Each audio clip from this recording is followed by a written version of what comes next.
Please stay calm just for a moment. I know the title of this video will create lots of anger, but let's just go through it first and make the decision at the end.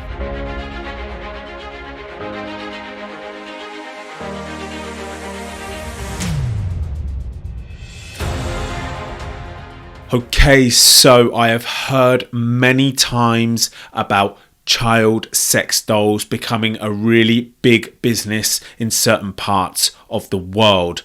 I mean, straight away, it's almost inevitable that this is going to happen because I feel like lots of people will be buying these kind of things. I think the business is already ongoing, and not just child sex dolls, but adult sex dolls as well, where you can pick features and dress the doll how you wish, of course, but you can really be specific on how you want the doll to look. And with the ever changing fast pace of technology, these dolls are starting to look really, really lifelike. Now, not a lot of people, but the number of people over the years I've been doing this have sent me some articles about child dolls, children, dolls that are replicating children, that look like children. Some of them are robotic and they speak like children. Becoming some sort of business here where people are purchasing these dolls that look like children, often for to satisfy their perversions. Let's leave it like that. Now, my initial thoughts are, well, how are you going to stop a business like this from making robotic dolls that look like children? I mean, objectively, there's nothing actually illegal about this. It's just the people that are buying them and what they're using them for. That's where we have the problem. Of course, we have the problem with that. Now, the title of this video, which at the time of recording, I'm thinking of calling it Child Sex Dolls, Help or Hindrance, because I've seen some arguments coming from both sides of the fence here, and I want to discuss both sides of the argument. The help or the hindrance. Hindrance, right? That's the right word. Child sex dolls, help or hindrance? Yes. Okay. Why do we need to discuss both sides of this discussion? There's a big reason. I believe there's a big reason for this. And that is, let's just take... Now look, you're just going to have to bear with me with this because this is tricky, okay? This is difficult for me to navigate this discussion correctly and with respecting everybody's opinions. Let's go for the one that I feel like everybody will have a big question mark across, and the side that I feel like a lot of people instantly are going to have anger towards, and that's the help side. How could something like a manufactured doll, robotic doll that looks like a real human being, that is replicating a child, be of help in any way when used for a sexual purpose? Now, let's just have a think about this for a moment. We know that there are countless people with a desire towards children, a sexual desire. It's in their head, whether you like it or not. For some, it's a sexual desire that they carry out.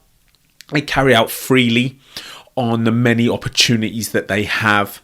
One of them being approaching young people on social media platforms, engaging with young people, asking them to meet them, grooming them, and being very, very successful often. But some people who have these things, have these thoughts in their head, do try to resist. Look, and I know people don't even like thinking about that, right? But there are some people, you have to say, right, out of the millions of people that have this sexual desire towards children, there are going to be a percentage of them that never act on it, but feel really tempted to, but they never act on it. and are continuing to resist that temptation. Now, there's also going to be a percentage of people that resist that temptation for many years, but they fall down at that one time. That one time the temptation gets the better of them, and they go onto the internet, they groom a child, and they hurt that child, right? There's always going to be a percentage of those people. Now, of course, we are looking for prevention, right? I'm always going on about prevention. Now, could, and just like I say, stay calm throughout this discussion, okay? Stay calm throughout this discussion, because the anger isn't going to help, right? The anger's not going to help. Could people who know they've got this sexual desire towards children in their head, and if they were open about it, they're like, I don't think I can resist this any longer. If you were to give them one of these dolls, would this satisfy their desire and deaden it? Would it satisfy their desire enough that they won't go onto the internet and search for that real child? Now, that is a serious question that I believe we need to think about seriously, because however angry it makes us feel, if it's going to stop that one child in real life getting attacked and violated and exploited, then surely we have to take it. Like, we've got no choice. If we know it's going to save at least one child, then we have no choice but to accept that to be a possible preventative measure. I don't like it. I tell you why I don't like it. Because when we flip this over and look at the other side of the discussion, there's going to be a percentage of people that have a sexual desire towards children that if they had one of these dolls that replicates a child, they're going to use that doll in whatever perversive way that they do. And they're going, it's almost like a free-for-all in their mind.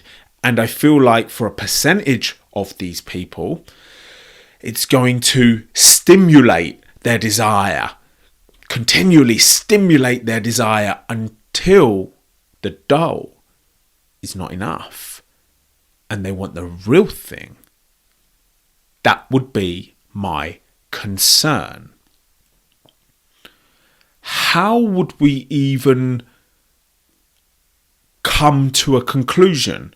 How would we even how would we even test this? How would we even test this? I feel like the only way to test it would be, that is available to us currently, would be to have very incredible psychologists and people who understand human behaviour to research or let us know what they think. But that's not the true way to do the experiment, is it?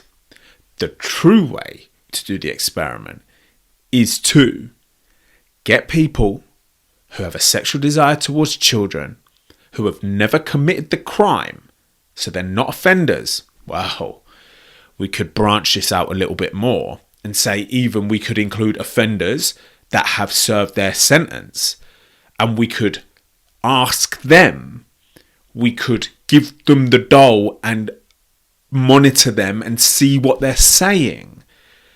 Again, another thing that makes us furious, but I have mentioned it a number of times. They are the ones with the answers. The incredible, intelligent, educated, skillful psychologists that we have living today, who are hugely, they're like, got the best brains for this area. A percentage of what they're saying is a prediction. You know, a percentage of what they're saying is a prediction. The people who can really tell us are the people who we're discussing, whether they've offended or not. Now, you're never going to get anybody who's never offended that has this temptation in their mind to come forward. That seems like it's a bit of a problem. It seems like it's a bit of a problem. They can't get help. They can't get any type of support to help them resist the temptations. But I don't want to go down that road just now. I've made enough content about that. We know that's a problem. But for this experiment, that would be a problem. If we were to do an experiment like this. I come across a short video. I think it's like 20 seconds long. How long is it? 16 seconds, right? And that's what really sparked me to do this video. I come across it like a couple of weeks ago. And let's just play it, because it shows you how realistic these robots are getting. Right, let's play it. 1 second, I just get my earphones. Okay, let's go for this.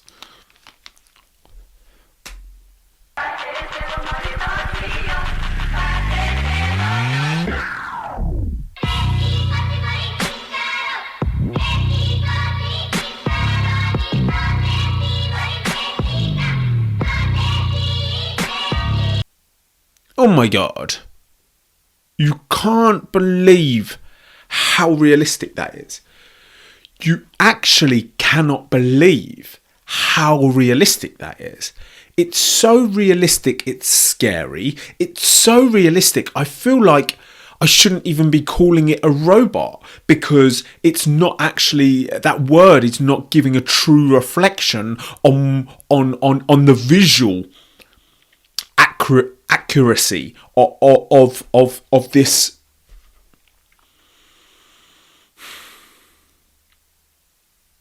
of this replication of a human body. Now we think about, how well they would replicate a child, and you can start to see how that child replication would be used in horrendous ways. Let's just watch the video one more time. I mean, look, from an engineering point of view, which was my career before I did this, if you don't know, I was a mechanical engineer. That is a feat of engineering. That is a skillful, very, very skillful product. And we've seen it, haven't we? We see it all the time with these incredible products that we engineer, how they bring some good and some bad. The mobile phone is a great example of that. Okay, let's watch this. Let's watch this again. Okay. Oh dear, something's happening to my earphones. Okay, one second. Let's go again.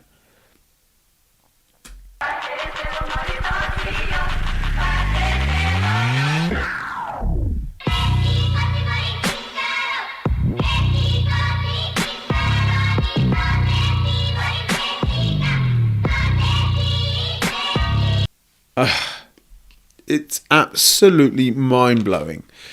It's mind-blowing. So then we come back to this question again. Let's draw it back to the question again. Child sex dolls. We need a better word for dolls, because it doesn't, when you start looking at what this video is showing, it doesn't really replicate what we're seeing here visually. We can only imagine the speech. You definitely, I'm going to say, can program them to say certain things, to act a certain way, to speak to you in a certain way. They're probably programming all sorts of personalities so you could get the nature of the child if you wanted to take it to that extent. So, let's bring it back to the question. And let's keep it to the wording that I've currently got.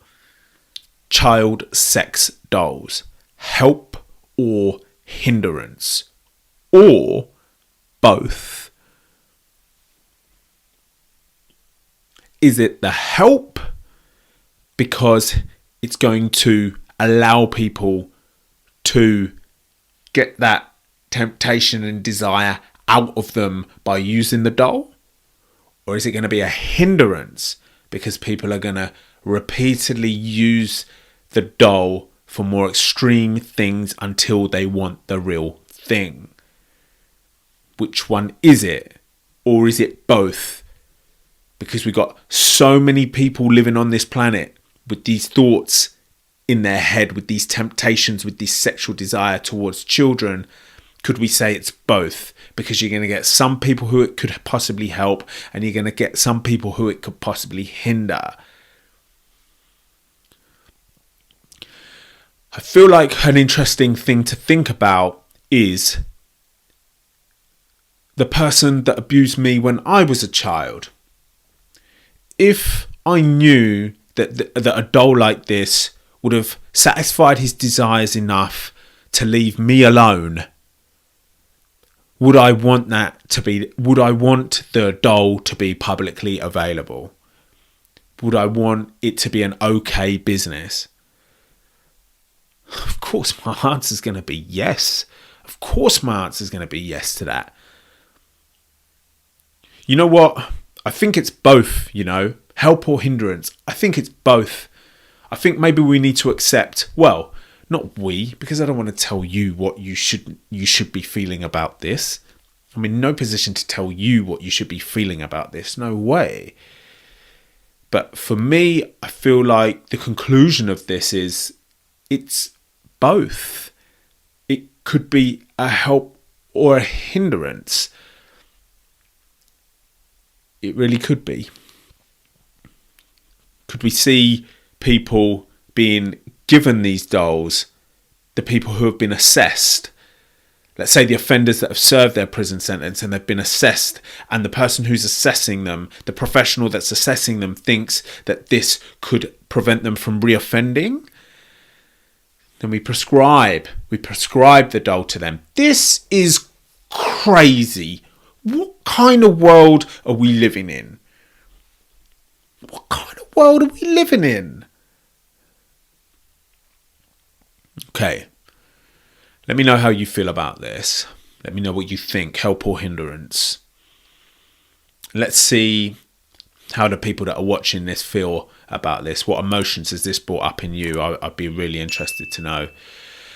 Leave your comment in the comment section, and thank you all for listening.